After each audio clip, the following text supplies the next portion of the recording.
திருவள்ளூர் மாவட்டத்தில் இளைஞரை கடத்திச் சென்று கொடூரமாக வெட்டி கொலை செய்த சம்பவத்தில் பிரபல ரவுடி போலீசாரிடம் சரணடைந்திருக்கிறார்.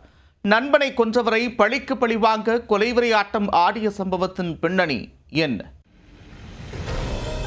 திருவள்ளூர் அருகே சீத்தஞ்சேரி காப்புக்காடு பகுதியில் இளைஞர் ஒருவர் ரத்த வெள்ளத்தில் வெட்டி கொலை செய்யப்பட்டு கிடந்தார்.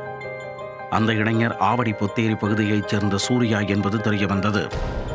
ஆனால் இந்த கொலைக்கான தகவல் போலீசாருக்கு வந்த விதம்தான் அதிர்ச்சியை ஏற்படுத்தியது. என் நண்பனை கொன்றவருக்கு உதவி செய்தவனை வெட்டி கொலை செய்து விட்டேன் என கூறியபடி பிரபல ரவுடி நடராஜ் என்ற நவமணி நேரடியாக பெங்கல் காவல் நிலையத்திற்கு சென்று சரணடைந்திருக்கிறார். அதிர்ந்து போன போலீசார் நடராஜை சம்பவ இடத்திற்கு அழைத்துச் சென்று சூர்யாவின் உடலை மீட்டு திருவள்ளூர் அரசு மருத்துவமனைக்கு அனுப்பி வைத்தனர். இந்த கொலையில் ஆகாஷ் மற்றும் பெஞ்சமின் ஆகிய இருவருக்கு தொடர்பு இருப்பது விசாரணையில் தெரியவந்தது. அவர்களிடம் நடத்தப்பட்ட விசாரணையில் வெளியான தகவல்கள் மேலும் அதிர்ச்சியை ஏற்படுத்தின.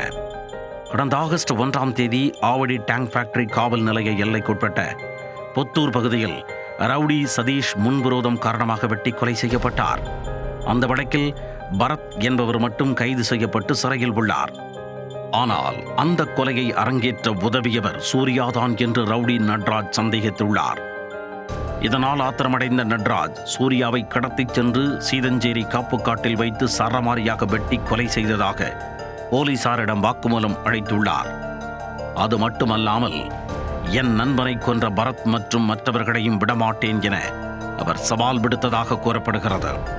கைது செய்யப்பட்டுள்ள ரவுடி நடராஜ் என்ற நவமணி மீது கும்மிடிப்பூண்டி, சிப்காட், பொன்னேரி உள்ளிட்ட காவல் நிலையங்களில் கொலை, வழிப்பறி, கஞ்சா விற்பனை உள்ளிட்ட 10ற்கு மேற்பட்ட வழக்குகள் நிலுவையில் உள்ளது. நண்பனின் கொலைக்கு பழிக்கு பழியாக கொலையை அரங்கேற்றிய ரவுடி தானாக காவல் நிலையத்தில் சரணடைந்த இந்த சம்பவம் திருவள்ளூர் மாவட்டத்தில் பெரும் பரபரப்பை ஏற்படுத்தியுள்ளது.